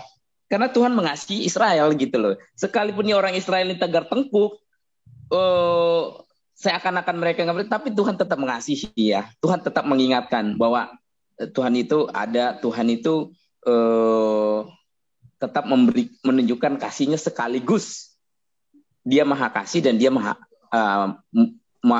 murka juga, dia menghukum juga orang yang tidak setia gitu. Jadi ada yang mau saya sampaikan adalah Tuhan benar menghukum orang yang tidak setia, yang tidak takut akan Tuhan, tapi Tuhan juga memberikan reward, atau Tuhan juga akan mengasihi orang yang setia, yang takut akan Tuhan, sekalipun harus diuji, sekalipun ada pemurnian, sekalipun tidak mudah. Bagaimana seperti murid-murid Tuhan Yesus semuanya kan menderita di dalam pelayanannya. Nah, mungkin itu sih. Jadi lompatannya nanti kan habis dari Malaki ini kan akhirnya sudah akan bicara tentang kedatangan Kristus kan. Kasih yang sesungguhnya itu. Nah, itu sih. Jadi Tuhan itu benar menghukum orang yang tidak setia, tapi mengasihi orang yang setia. Jadi itu aja sih poinnya yang bisa saya tangkap dari yang kita pelajari hari ini. Terima kasih, Pak. Oke, makasih Pak Oscar. Ya, kalau tadi saya tangkap Pak Oscar bahwa ya karena kita di luar apa yang kita baca, kita melihat perjalanan bangsa Israel. Kita bisa melihat bahwa Tuhan mengasihi bangsa Israel. Ya, kita lihat. Tapi pada saat itu bangsa Israel mengalami kelihatannya tidak mengalami kasih yang Tuhan janjikan sudah sampaikan kepada mereka, sehingga mereka berkeluh kesah, bersungut-sungut terus gitu. Sampai Tuhan mesti kirim nabinya untuk mengingatkan mereka. Jadi kelihatannya ini pembahasan Tuhan menghukum, mana tuh kasih Tuhan gitu. Itu mungkin yang dirasakan bangsa Israel itu. Kita di luar kita bisa lihat bahwa Tuhan mengasihi mereka. Ya kayaknya ini suatu kejadian yang tragis sih ya. Tuhan mengasihi tapi bangsanya tidak merasakan itu. Mungkin ada, silakan yang mau menanggapi di sini. Ada ada Bang Saud? Bang Saud? Oh, saya agak terlambat. Nanti saya partisipasi ya. Saya lagi nanti saya masuk. Mungkin yang lain dulu. Ya, thank you. Silakan. Ya, thank you. Silakan yang lain, Bu Yemima.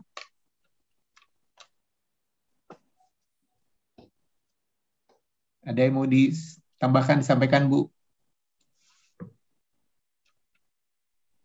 Thank you, Pak Rahmat. Ya, menarik ya dari kitab Maleakhi ini. Kalau saya melihat bangsa Israel ini, kalau saya gambarkan seperti seorang anak kecil ya.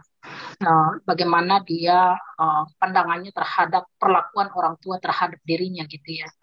Ya, seringkali seorang anak kecil ketika orang tuanya memberikan suatu sanksi atas perilaku yang mereka lakukan karena ketidaktaatan mereka selalu menganggap bahwa orang tua jahat. Orang tua tidak mengasihi mereka. Begitu sebaliknya, ketika orang tua mengasihi mereka beranggapan bahwa segala sesuatu yang mereka inginkan akan dituruti semuanya. Sehingga ketika mereka melakukan sesuatu kesalahan dan orang tua menegur, yaitu tadi saya katakan, mereka akan menganggap bahwa orang tua tidak lagi menyayangi mereka, mengasihi mereka. Hal yang demikianlah kalau saya gambarkan yang dialami oleh bangsa Israel. Tadi Bu Lumongga sudah menyampaikan bahwa bangsa Israel, kenapa mereka memiliki pemahaman yang demikian, karena ya orang-orang yang di sekelilingnya, yang kita katakan sebagai orang yang fasik, kelihatannya hidup mereka mulus-mulus saja. Mau berbuat baik ke, mau berbuat jahat ke, tetap ya hidupnya ya biasa-biasa aja. Tidak ada sesuatu hal yang fatal bagi mereka. Padahal ya kita jelas selalu dinyatakan di sana bahwa orang fasik itu ya sebenarnya ya sedang diperlancar jalan mereka menuju pada kebinasaan. Sementara umat Israel ini kan adalah umat yang dikhususkan oleh Tuhan. Oleh karena itu ketika meleset sedikit pasti Tuhan akan tegas terhadap teguran mereka supaya mereka kembali kepada jalan yang Tuhan inginkan untuk mereka jalani gitu ya, karena adalah umat pilihan Tuhan. Ya seringkali ini juga menjadi suatu godaan besar bagi kita sebagai orang yang hidup, orang yang dalam tanda petik kita mengatakan diri kita adalah orang yang percaya. Ketika kita membandingkan hidup kita dengan orang yang tidak mengasihi Tuhan, orang yang tidak percaya kepada Tuhan, kelihatannya ketika mereka berusaha, sepertinya apa yang mereka kerjakan itu selalu berhasil ketimbang kita yang mengatakan kita sebagai orang Kristen hidup dalam tekanan, hidup dalam penderitaan, sehingga sulit kita untuk memahami akan kebaikan Tuhan, cinta kasih Tuhan yang ada di dalam diri kita. Padahal kita tahu bahwa kasih Tuhan itu tidak hanya sebatas itu, melampaui daripada apa keenakan yang sementara yang bisa kita nikmati di dalam dunia ini, yaitu kehidupan yang kekal yang Tuhan telah sediakan bagi kita. Itu yang sulit bagi kita untuk memahami, sehingga di dalam menjalani hari-hari kita, pergumulan kita nggak mudah. Saya pikir bukan hanya bangsa Israel yang mengatakan, saya pun secara pribadi, ketika kesulitan hidup menghimpit kita, saya sudah merasa, saya berusaha untuk melakukan yang terbaik, saya sudah bekerja sungguh-sungguh, tetapi ada aja yang menggoda saya untuk menggerutu, menggoda saya untuk mengeluh, menggoda saya untuk, seakan-akan meragukan, apakah ini Tuhan adil, apakah ini Tuhan ada atau bagaimana. Jadi memang itu nggak mudah, tetapi kita sebagai orang percaya dalam bagian ini kita bersyukur ya yang hidup di zaman sekarang ini kita bisa belajar dari kehidupan bangsa Israel gitu ya, supaya ternyata yang menjadi orang percaya kepada Tuhan itu tidak mudah loh, tidak gampang. Bukan berarti ya Tuhan bersama dengan kita maka semuanya akan mulus, tetapi firman Tuhan selalu tegas mengingatkan di dalam situasi apapun Tuhan selalu beserta dengan kita. Itu suatu menjadi kekuatan bagi kita sebagai orang yang percaya. Ketika kita percaya kepada Tuhan bukan berarti perjalanan hidup kita akan mulus. Ketika kita bergumul Tuhan akan langsung menjawab. Tidak. Tetapi kita terus dikuatkan bahwa di dalam situasi yang pahit sekalipun Tuhan selalu ada bersama dengan kita. Dan inilah yang Tuhan mau nyatakan kepada bangsa Israel. Tetapi bangsa Israel yang saya katakan seperti seorang anak kecil tadi, sehingga mereka menganggap, oh kalau kita melakukan yang ini, ya masakan Tuhan tidak akan menolong. Tuhan kan baik. Kalau kita saya bahasakan dalam bahasa sederhana, Tuhan kan maha kasih, tidak mungkin dia tidak akan menolong kita. Tetapi pada kenyataannya, ya Tuhan tetap akan menghukum mereka, karena kita tahu Tuhan itu adalah kasih dan Tuhan itu adalah adil.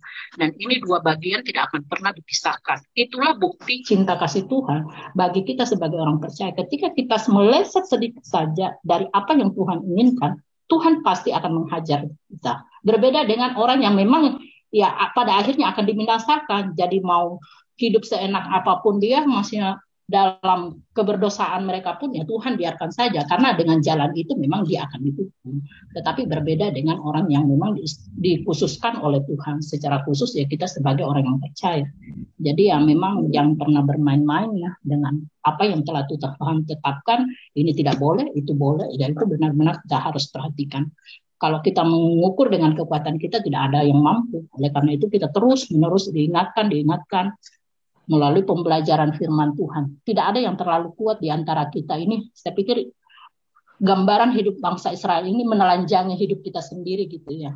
Supaya kita terus mawas diri dan terus, ya saya bersyukur ya Pak Heri di pembinaan terus menggaungkan bagaimana kita terus membangun persekutuan dengan Tuhan, belajar kebenaran firman Tuhan. Karena itulah yang terus-menerus yang akan memurnikan hidup kita, memurnikan motivasi kita dalam mengiring Tuhan. Saya pikir itu yang saya bisa sharingkan dalam bagian ini. Baik, terima kasih Bu Yemimah. Betul. Jadi kalau kita renungkan ya, jadi apa yang tadi kita baca itu kejadian di, sorry ini ada yang feedback nih. Oke. Pada saat itu bangsa Israel ditegur.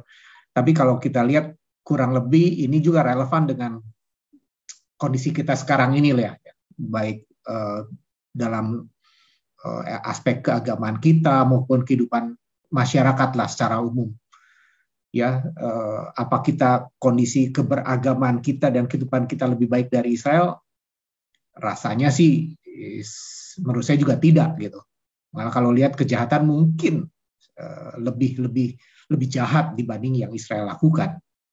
Jadi itu memang apa yang tadi kita baca itu teguran, ya, peringatan juga bagi kita sekarang ini bahwa ya kita juga mesti introspeksi diri, bahwa jangan kita bersungut-sungut atau selalu bertanya kepada Tuhan, mana kasih Tuhan gitu. Padahal Tuhan sudah menyatakan kasihnya, cuma kita sendiri yang tidak merasakan itu gitu. Kenapa? Ya karena keberdosaan kita sendiri sih. Ya. Baik, itu ada yang lain silakan, masih ada. Ada Pak Rahmat. Ya, biar cepat, tinggal 4 menit, sayang sekali kita nggak bisa masuk ke, sebenarnya kita baru bicarakan konteksnya tadi. Kita belum masuk ke aplikasi kita pribadi. Tadi Pak Rahmat sudah singgung sendiri. Ini memang konteksnya untuk bicarakan tentang dosanya Israel. Tetapi itu dalam konteks Israel, bagaimana penerapan di kita ya. Tentu kita juga tidak luput. Kita sama aja, mungkin lebih parah. Oke, tadi kita berulang-ulang ngomongin sudah orang kebenaran dan orang benar dan orang fasik. Kalau teman-teman satu lagi referensi dari saya, kita bisa gali lagi di Mazmur 37. Itu jelas sekali Tuhan bilang, penghakiman itu bagian Tuhan. Pokoknya kita tenang aja, urusan Tuhan itu. Yang penting kita jalan yang benar aja, setia sama Tuhan. Mereka itu akan seperti asap lenyap sebentar aja. Orang fasik maksudnya Tuhan. Tuhan akan menghakimi mereka. Itu untuk poin untuk orang fasik ya. Yang kedua yang saya ingin sampaikan di ayat 3 dan 4 dan 5 ya, dalam konteks ini adalah di ayat 3 dan 4 kembali lagi waktu kita bicara di pasal sebelumnya soal Tuhan menghukum, Tuhan menegur, imam menegur, terus urutannya umat. Ini sama di sini juga. Tuhan menghakimi pimpinan umat ya, para pemimpin yaitu orang Lewi, kemudian juga jemaat umat seperti itu. Jelas di ayat 3-4 itu Tuhan bicara soal bagaimana Tuhan akan memurnikan Lewi. Dalam hal ini ada para pemimpin rohani, imam-imam itu. Tuhan akan dikatakan di situ, ia akan duduk seperti orang yang memurnikan dan mentahirkan perak. Kalau kita baca di dalam terjemahan AYT, Alkitab yang terbuka, dia akan duduk bagaikan orang yang memurnikan dan membersihkan perak. Jadi proses itu akan terjadi. Tuhan mau nanti imam-imam ini mereka dimurnikan supaya mereka kembali seperti dahulu nenek moyang mereka, membawa persembahan korban yang berkenan kepada Allah. Nanti kita bisa lihat di ayat 5-nya itu ya. Nah, demikian juga dengan itu tentang imam.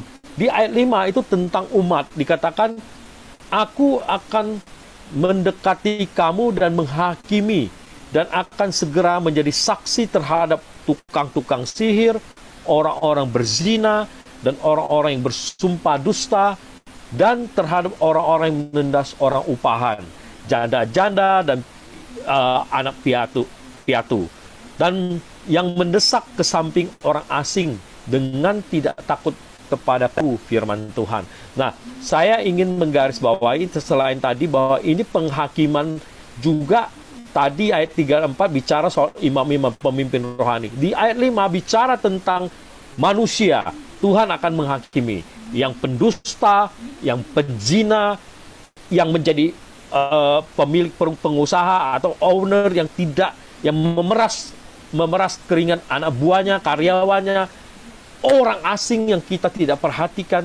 Tuhan akan hakimi itu. Nah, di dalam perjanjian baru menarik sekali, juga disinggung oleh Rasul Paulus ya, di dalam Kolose ya, ayat 24-25 ya, soal upah.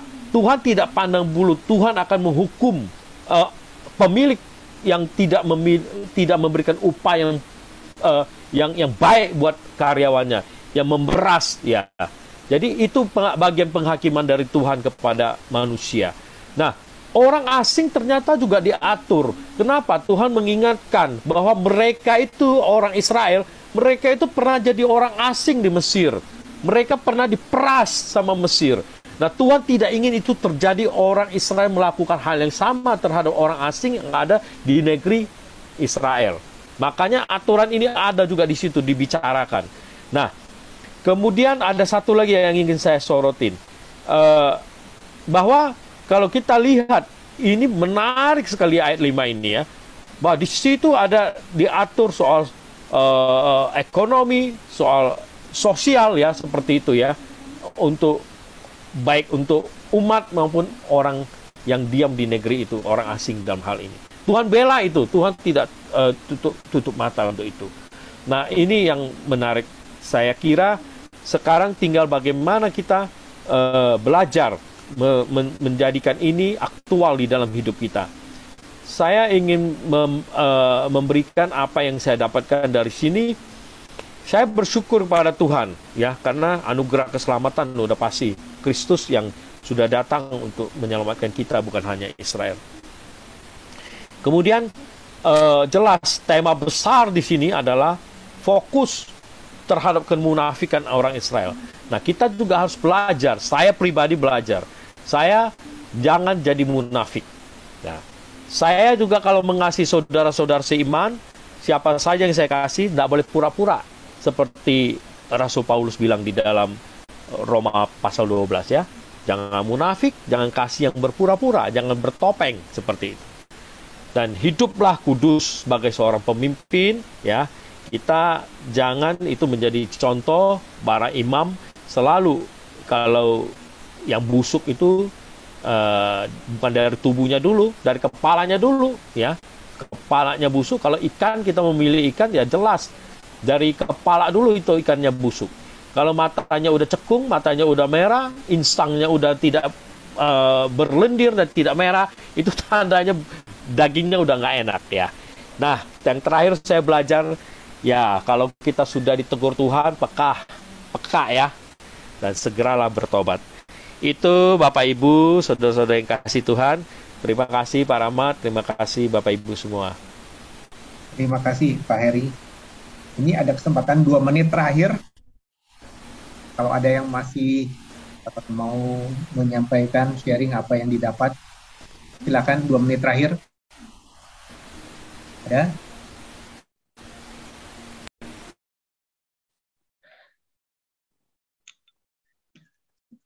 Baik, kalau tidak ada, saya serahkan ke Bapak Pendeta Gelan.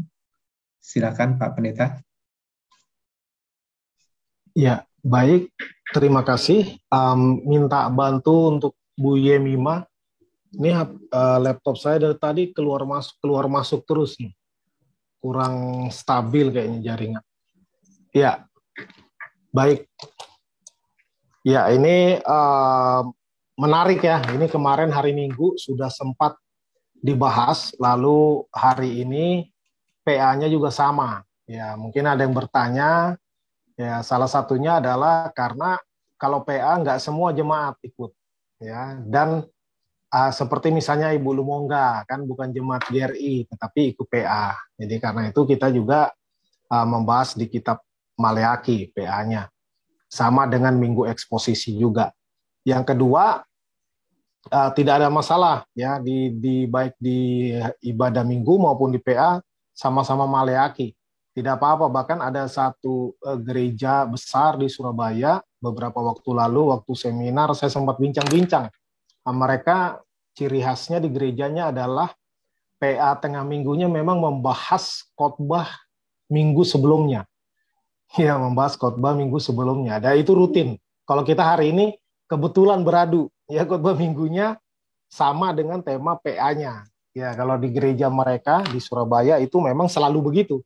Memang selalu begitu untuk pendalaman dan mungkin juga ada yang nggak datang ibadah hari Minggu dibahas pada saat PA. Ya, itu introduksinya. Ya, next ya, Tuhan memurnikan umatnya. Ya, tadi hampir semua yang mau saya sampaikan sudah disampaikan. Ya, sudah disampaikan oleh Bapak Ibu semua. Bagus sekali ya. Saya tidak baca lagi ayatnya, bisa lanjut. Tadi closingnya dari Pak Heri pun itu juga yang mau saya sampaikan juga. Jadi ini saya jadi secara umum saja. Jadi secara umum saja. Lanjut terus. Ya, ayatnya. Ya, jadi bangsa Israel tadi sudah dibahas oleh Pak David bagaimana mereka menekan. Dan saya juga melihat dari sisi rohaninya, ya. Jadi mereka semakin berani menantang Tuhan. Kalau orang pertama kali berbuat dosa, biasanya nuraninya itu akan menegur dia langsung. Orang akan tidak tenang. Orang akan gelisah, ya, ketakutan. Orang ketika pertama kali berbuat salah, siswa pertama kali mencontek, ya, atau orang pertama kali mencopet atau apapun itu, pertama kali berbuat itu pasti ketakutan, pasti gelisah. Tetapi ketika perbuatan salah itu terus diulang-ulang, lama-lama akan menjadi expert, akan menjadi pro, akan menjadi terbiasa, dan bahkan akan sampai kepada satu titik. Ya, saya senang tadi bahasa istilah Pak Heri ini di catatan saya juga saya sebut ya, mereka ini bukan lagi sekedar yang disebut istilah psikologi itu self-defense mechanism, mekanisme bela diri. Ya, kalau mekanisme bela diri sebenarnya tahu salah, tapi berusaha membela dirinya supaya tidak disalahkan. Ya, tetapi ini sudah sampai lebih dalam lagi, sampai titik benar-benar nggak tahu diri, ya, nggak sadar bahwa dirinya itu salah. Waduh, ini parah ini parah sekali, karena memang diawali dengan kekecewaan, ya, dengan kekecewaan mereka udah dibuang, lalu ketika mereka kembali, mereka tidak menjadi bangsa yang merdeka, mereka masih di bawah penjajahan. Ya, bagaimanapun memang mimpi orang yang dijajah adalah merdeka, termasuk merdeka secara politik. Nah, bagaimana bangsa Israel beratus-ratus tahun itu di bawah jajahan, yang mulai dari Babilonia, lalu Media Persia, lalu kepada kerajaan Yunani, ya. Pada saat ini Yunani, baru nanti sampai di zaman Perjanjian Baru juga di bawah kerajaan Romawi. Mereka terus dari penjajahan kepada penjajahan. Nah, itulah juga yang membuat mereka kecewa. Ya, mereka kecewa. Dan juga tadi yang Pak Oscar juga singgung di ayat ke-13 dan seterusnya, Ibu Lumongga juga singgung, tepat juga, bahwa memang seringkali orang percaya itu menjadi iri kepada orang-orang fasik, bahkan orang-orang kafir. Kenapa? Karena hidup mereka kesannya oke-oke saja. Ya, tadi Pak Rahmat juga dengan bagus ya menyitir dari NIV tentang God the Justice, ya, God of Justice. Jadi mereka merasa Tuhan itu tidak adil. Ya, kenapa kami bangsa pilihan kok susah hidupnya? Ya, sementara orang-orang yang penjajah, orang-orang yang tidak kenal Tuhan, orang-orang curang, orang-orang fasik, kok bisa makmur, kok bisa sukses, baik dari segi jabatan maupun dari sisi ekonomi, dari sisi politik, dari semua sisi. Ya, orang percaya tertinggal. Karena itu begitu kompleksnya masalah yang mereka hadapi, sehingga mereka dibutakan oleh keadaan. Sehingga keadaan itulah yang menyetir iman mereka. Ya, mereka bukan lagi memandang berharap kepada Tuhan, tapi mereka menantang kepada Tuhan. Waduh, ini udah parah sekali. Bahkan mereka menganggap remeh Tuhan, seolah-olah Tuhan tidak lagi berkuasa dan Tuhan tidak akan menghukum. Ya, mereka tantang di situ, dikatakan di mana Allah yang menghukum. Ya, karena orang-orang fasik tetap berdikdaya atas bangsa Israel, mereka di bawah penjajahan. Ya, next. Jadi mereka begitu kecewa. Ya, di sini di ayat Maleakhi pasal 31, Tuhan di sini langsung menjawab apa yang menjadi komplain mereka. Ya, sudah juga disinggung ya, bahwa ini adalah aku menyuruh utusanku. Ini berkaitan juga dengan nubuatan yang ada di Perjanjian Baru. Dan itu Yesus sendiri yang mengutip bagian ini, bahwa utusan itu adalah berbicara tentang Yohanes Pembaptis yang mendahului kedatangan sang malaikat perjanjian yang adalah Yesus Kristus. Ya. Jadi ini adalah tentang kedatangannya yang pertama. Lalu tadi, dan siapakah yang dapat tahan akan hari kedatangannya, ini berbicara tentang kedatangan Yesus yang kedua kali. Ya, bahwa dia akan datang sebagai hakim. Di Wahyu 6 ayat 17 itu dikatakan, siapa yang dapat tahan kepada kedatangannya? Ya, tidak ada yang tahan, karena ketika kedatangannya yang kedua kali, bukan lagi dengan kenosis, tidak lagi membatasi dirinya, tetapi datang dengan segenap kemuliaannya, datang dengan kekuasaan yang gilang gemilang, sehingga semua akan gemetar, semua akan getar, dan Yesus akan datang sebagai hakim yang adil, ya, sebagai hakim yang adil. Nah, jadi itu yang dibicarakan di ayat-ayat ini. Ya, berikutnya, ya ini tadi udah dibahas juga ya, bagaimana memang dalam hukum kekekalan energi istilahnya hancur lebur bukannya hilang. Maksudnya itu lebur jadi leleh. Ya, dia leleh, lalu dia akan dicetak, dibentuk. Dan ketika api yang begitu panas, ya di Google saya baca bahwa titik lebur emas itu 1064 derajat Celcius. Ya, kalau titik lebur perak 961,8 derajat Celcius. Kalau titik lebur baja 1300 sampai 1400 kalau baja yang lebih bagus.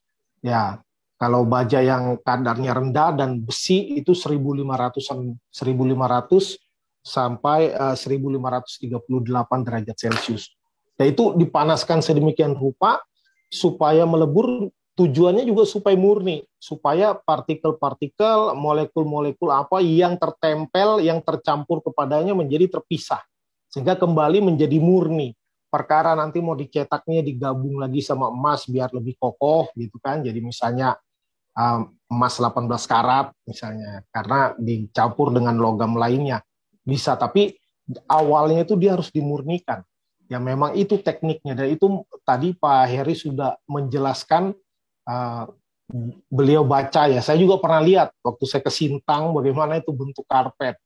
Ya dicampur raksa apa, tapi sayangnya yang saya lihat itu limbahnya dibuang ke sungai. Aduh, akhirnya sungai menjadi sangat-sangat tercemar di sana. Ya di tempat yang saya pernah lihat. Tapi memang prosesnya itu tidak sederhana. Begitu panjang prosesnya sampai kepada akhirnya itu. Nah, jadi pemurnian itu tidak simpel. Ya, pemurnian itu panjang prosesnya. Semakin dia murni, semakin dia prosesnya panjang, semakin tinggi tingkat kesulitan cetakan setelah menjadi perhiasan, maka harganya pasti akan semakin mahal. Seperti itulah Tuhan mau memurnikan kita supaya kembali ya kepada fitrahnya. Nah, kalau pinjam bahasa tetangga itu ya, supaya kembali kepada fitrahnya, bersih. Ya, next. Begitu juga sabun tukang penatu, ya, penatu. Ada penatu A, ada penatu B ya. Kemarin hari Minggu ngobrol-ngobrol tentang penatu A dan penatu B. Penatu itu tukang cuci, ya. Ini sangat jarang dipakai istilah ini. Saya sendiri baru ngeh lagi, ternyata laundry itu bahasa Indonesianya adalah penatu. Ya, laundry begitu populer, dipakai sampai ke kampung-kampung istilah laundry. Ya sama, tadi proses tentang perhiasan, logam, dengan sabun sama konsepnya, adalah ingin memisahkan kotoran dengan serat-serat kain. Ya tentu ini gambar mesin cuci, waktu itu nggak pakai mesin cuci ya.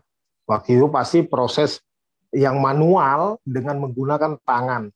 Ya bisa disikat, dikucek, direndam, disikat, dibanting-banting, diinjak-injak bisa. Ya tujuannya satu, memisahkan kotoran dari pakaian. Ya dibuang semua yang tidak diperlukan. Bahkan kalau perlu ditambahkan cairan-cairan tertentu. Ya kan, saya pernah ada baju kena karat, kena kancing yang besi berkarat. Wah, cari, akhirnya dapat ada cairan kimia itu disiramkan ke bagian yang karat, hilang karatnya. Kalau pakai sabun biasa nggak bisa. Wah, itu tentu kalau saya bayangkan, itu pasti lebih keras lagi dia kandungannya. Kandungan kimianya itu lebih keras lagi, sehingga karat pun bisa dileburkan, ya sehingga hilang, kainnya kelihatan jadi putih lagi. Ya, tentu itu kalau kita lihat dari sisi kain, waduh itu menyakitkan sekali. Tetapi bagi si penatu tidak masalah sakitnya, yang penting murninya, yang penting bersihnya. Ya, karena itu penatu akan melakukan segala daya upaya yang diperlukan untuk membersihkan pakaian, sehingga dia menjaga nama baiknya, bahwa dia mampu membersihkan pakaian sekotor apapun. Next.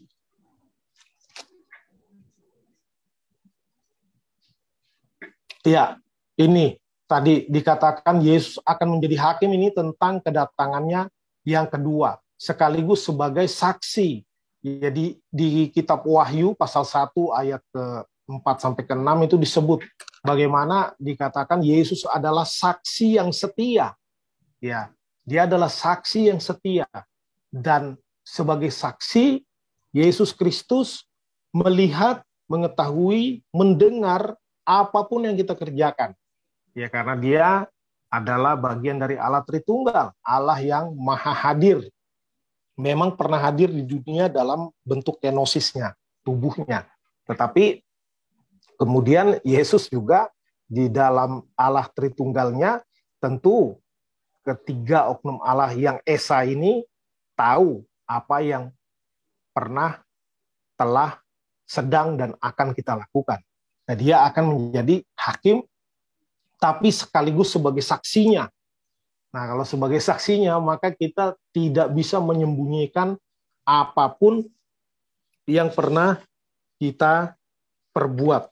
Nah, karena itu ini adalah satu pengumuman yang sangat penting Ya. Dan ketika Yesus menghakimi, dia adalah hakim yang benar-benar adil. Ya, jadi Allah memang kesannya di sini Allah marah-marah. Tuhan datang untuk menghukum. Tetapi sebenarnya kitab Maleakhi ini dibuka dengan kata aku mengasihi engkau. Ya, kalau kita buka Maleakhi pasal 1 ayat kedua, Maleakhi pasal 1 ayat kedua itu langsung dibuka dengan satu statement yang begitu manis ya dari Tuhan, yang begitu romantis. Aku mengasihi kamu, itu yang Tuhan bilang duluan kepada orang Israel. Ya, Tuhan pasti mulai dengan kasih. Tetapi ketika umatnya sudah begitu melencengnya, sudah begitu melawannya, tentu kita akan tentu Tuhan akan mengambil tindakan-tindakan yang diperlukan. Contoh, kalau saya punya anak saya udah diomongin baik-baik, nggak mau dengar, melawan, menantang lagi. Maka tidak mungkin saya hanya, sayang, walaupun kamu nakal, kurang ajar, ya papa tetap sayang. Ya, kita tetap sayang, tapi tentu saya tidak akan lagi pakai pendekatan belai-belai. Kalau sudah nantangin secara terbuka, wah, itu udah menginjak-injak harkat dan martabat orang tua, apalagi laki-laki, bapak-bapak misalnya kan. Kalau perlu kita pukul, ya. Kalau perlu kita pukul. Kalau memang dia nantang dengan segenap hatinya, ya, mencari gara-gara, pukul. Tapi pukul tentu nanti ujungnya kita akan bilang, aku mengasihi kamu, saya menghajar karena mau mengajar, supaya kembali ke jalan yang benar. Kan gitu. Ya, kita aja manusia berdosa aja bisa berpikir gitu, apalagi Tuhan. Dan Tuhan tidak bisa mentolerir dosa. Tuhan mengasihi orang berdosa, tetapi dosanya Tuhan nggak bisa terima. Ya, bukan karena sombong, tapi memang itulah kodrat Allah yang maha suci.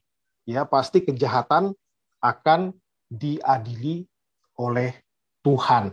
Dan di ayat ketiga tadi juga udah disinggung juga bahwa dari imam mulainya. Di sini kan di pasal 1 juga imam dihajar duluan sama Tuhan. Ya, dihakimi. Begitu juga di sini diulang lagi di pasal 3 ayat yang ketiga, bagaimana imam-imam akan mulai dimurnikan. Dimurnikan bisa jadi orang itu bertobat, tapi bisa jadi orang itu dibinasakan. Ya, supaya tidak menghamiri seluruh adonan. Ya, ilustrasinya gitu.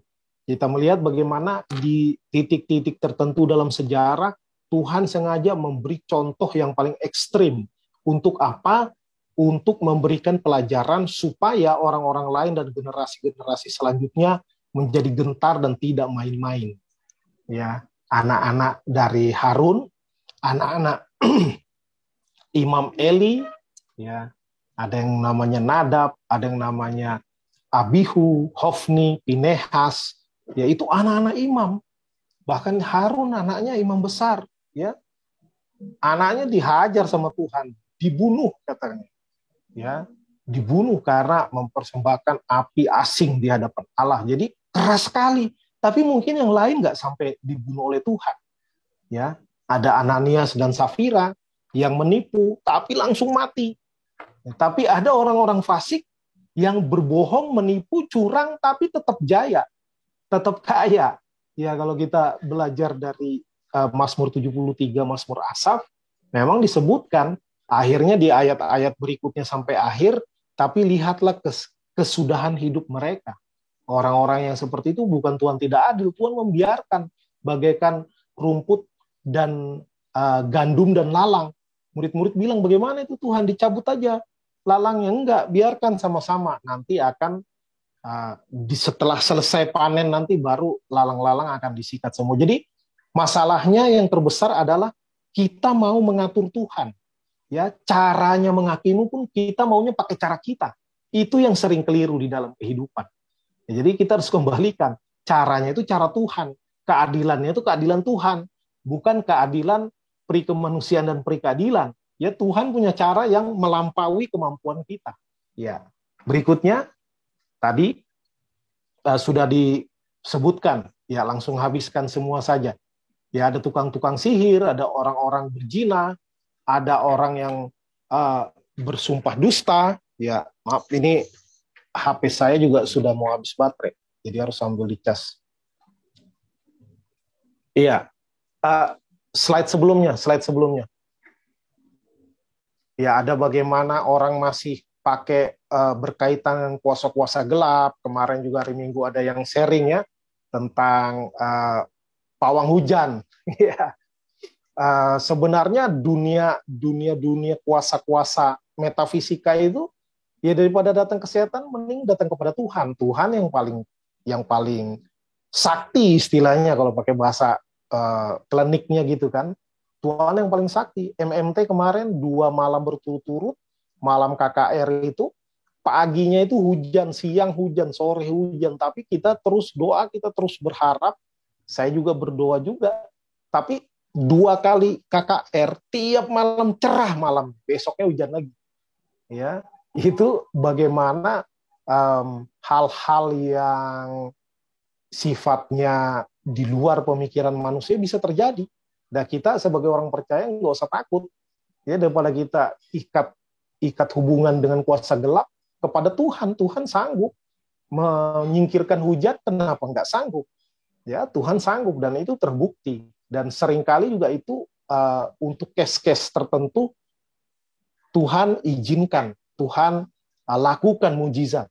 Ya, kemudian orang-orang berzina juga akan dihakimi oleh Tuhan. Ya, orang-orang berzina, bahkan di Alkitab juga zina ini bukan hanya orang yang berzina secara fisik, seksual, tetapi termasuk orang yang berpikir untuk melakukan zina itu juga sudah dikategorikan sebagai berzina. Nah, ini kita harus murnikan diri kita, ya. Bersumpah dusta, ada banyak orang yang bohong, bahkan menantang sumpah jabatannya, ya, etika moralnya, etika profesinya, dia langgar hanya demi keuntungan yang lebih besar. Ya, kemudian orang-orang yang menindas eksploitasi terhadap karyawan, ya tadi Pak Heri sudah singgung, lalu janda dan anak piatu, di Yakobus 1 ayat 27 dibilang, ibadah yang berkenan itu juga adalah mengunjungi janda-janda dan anak-anak yatim piatu di dalam kesusahan mereka. Ya, di dalam kesusahan mereka. Jadi itu bagian dari diakonia, ya, di dalam pelayanan kan ada namanya diakonia, bukan hanya koinonia dan marturia. Kalau bahasa sekarang dibilangnya tanggung jawab sosial gereja atau tanggung jawab sosial orang percaya. Lalu orang-orang asing, ya, orang-orang asing kemarin juga sudah sempat saya singgung di gereja waktu khotbah bagaimana ini berbicara tentang seperti pengungsi yang harus pergi dari kampung halamannya baik karena kelaparan, bencana alam, terusir, peperangan, dan lain sebagainya. Mereka butuh pertolongan karena mereka adalah orang-orang yang rentan. Ya, orang-orang yang rentan. Sedangkan orang yang tidak atas nama Kristen saja, ada ini organisasinya, ya, UNICEF. Ya, UNICEF ini loh menolong orang-orang para pengungsi. Ya, masakan orang percaya tidak peduli terhadapnya. Ya, di slide terakhir. Ya, persembahan maupun pelayanan kepada Tuhan akan menyenangkan jika dilakukan dengan hati yang murni, ya, dengan kerendahan hati dan kesadaran diri di hadapan Tuhan. Ya, jadi segala kebajikan itu kita lakukan dengan kesadaran diri bahwa itu adalah suatu kehormatan di hadapan Tuhan. Maka kalau kita punya sifat keras, kadang pun kita dalam hati mungkin ngomong nggak berani, ya, tapi kadang dalam hati seringkali kejadian-kejadian dalam hidup tidak sesuai dengan harapan kita. Kita mau coba ngatur Tuhan. Tuhan harusnya begini, begini, begini. Tapi Tuhan nggak ikut. Lalu kita menjadi kecewa. Kenapa sih Tuhan? Ya. Nah, maka kita harus hati-hati. Kalau di hadapan Tuhan kita nggak bisa nyetir. Kita nggak bisa ngatur. Ya, jadikan Tuhan sopirnya. Bukan Tuhan kita suruh duduk di belakang, kita yang jadi sopirnya. Nggak bisa begitu. Ya. Justru banyak orang, bahkan juga pelayanan, merasa berjasa kepada Tuhan. Nah, itu keliru. Ya, kita pun memuji Tuhan, kita melayani Tuhan pun harus selalu dengan kerendahan hati dan tidak pernah merasa hebat. Ya, hanya Tuhan yang hebat. Ketika kita mulai merasa hebat, mulai merasa sombong, di situ justru kita sedang jatuh. Ya, di situ kita sedang jatuh. Di sini ada ayat yang saya sebut yang di Yesaya itu, bangsa ini memuliakan aku dengan bibirnya tetapi hatinya jauh daripadaku. Ya, kalau di Mazmur ini Ya, hati yang hancur tidak akan dipandang hina oleh Tuhan. Justru itu Tuhan menghendaki yang seperti itu. Ibadah yang sejati itu bagaimana kita dengan kehancuran hati di hadapan Tuhan datang kepadanya dengan kerendahan. Slide terakhir. Ya, ini pertanyaannya. Maukah kita dimurnikan oleh Tuhan supaya bisa naik level? Ya, supaya bisa naik level. Jangan pernah puas hanya dengan keyakinan bahwa kita sudah selamat. Ya, sudah selamat cukup. Ya, sebenarnya nggak cukup. Kalau kita hanya yang penting saya selamat, itu adalah bentuk egoisme rohani. Ya, itu bentuk egoisme. Masa kita cuma bodoh amat yang lain, yang penting saya selamat. Ya, bodoh amat nanti di surga kayak manapun nggak mau tahu, yang penting saya selamat. Ya, jangan puas di situ. Ya, maka itu adalah orang yang sangat kasihan, orang yang seperti itu. Nah, di 1 Korintus 3:12 itu ada ilustrasi. Ada yang terbuat dari jerami, kayu, batu permata, perak, atau emas. Ya, perkakas-perkakas. Nah, ada yang terbuat dari jerami, kayu, batu permata, perak, emas. Tentu yang paling mulia akan dipajang di tempat juga yang akan paling dilihat orang. Nah, ini menggambarkan tentang kehidupan, kerohanian, dan pelayanan seseorang. Nah, bagaimana dengan kita? Ya, saat ini kita lihat kepada diri kita sendiri. Kita ini udah di level yang mana? Masih level jerami kah? Batu permata kah? Perak kah? Emas kah? Karena Tuhan akan datang seperti api yang menghanguskan. Hangus nggak? Hangus kalau kita terbuat dari jerami dan kayu. Ya, kita akan hangus. Maka kalaupun selamat dikatakan akan seperti keluar dari api. Ya, ada di kalimat terakhir di bawahnya. Next. Ya, kita akan seperti baru keluar dari dalam api. Ya, karena itu jangan puas. Ya, yang penting selamat. Nah, makanya kemarin saya katakan juga bahwa nanti di surga ada pembagian reward. Ya, reward itu dari segala kebaikan, kebajikan, hal-hal yang benar yang kita kerjakan setelah kita diselamatkan. Ya, jadi segala kebajikan, kebaikan, pelayanan yang kita kerjakan bukan untuk selamat, tapi setelah selamat semua yang kita kerjakan itu diperhitungkan oleh Tuhan. Ya, ada rewardnya, ada pahalanya, bahkan dikatakan ada mahkota yang menantikan kita kepada mereka yang setia, kepada mereka yang menjadi martir, kepada para penginjil, kepada para gembala, kepada semua orang yang setia kepada Tuhan dengan sungguh-sungguh seumur hidupnya. Ada mahkotanya. Makanya saya bilang, jangan sampai kita masuk surga tapi jadi gembel. Ya, jadi gembel, enggak punya apa-apa, enggak dapat mahkota, enggak dapat apa-apa. Karena apa? Yang penting selamat. Terus kita enggak ngapa-ngapain. Ya, itu keliru. Itu adalah cara paling hina di dalam merayakan keselamatan yang Tuhan karuniakan kepada kita. Karena kita harus merespon keselamatan itu dengan sungguh-sungguh, dengan memberikan segala yang bisa kita berikan untuk pekerjaan Tuhan, untuk hormat dan kemuliaan nama Tuhan, ya, sehingga kita masuk surganya asik, ya, enggak bisa cerita-cerita macam-macam. Karena apa? Karena hidup kita dipakai untuk kemuliaan Tuhan. Bisa nanti reunian di sana, bagaimana dulu pelayanan, enak. Tapi kalau kita nggak ngapa-ngapain di dunia ini setelah selamat, ya yang penting selamat, udah cukup. Ya, sayang. Ya, mari kita renungkan bagian firman Tuhan ini supaya menambah pengertian, pengetahuan, tetapi paling penting melakukannya di dalam kehidupan kita. Ya, supaya kita semakin hari semakin dimurnikan oleh Tuhan, semakin indah, siap, ikuti prosesnya, sakit nggak apa-apa. Yang penting nilai kita semakin tinggi di hadapan Tuhan. Kiranya Tuhan menolong kita semua. Amin.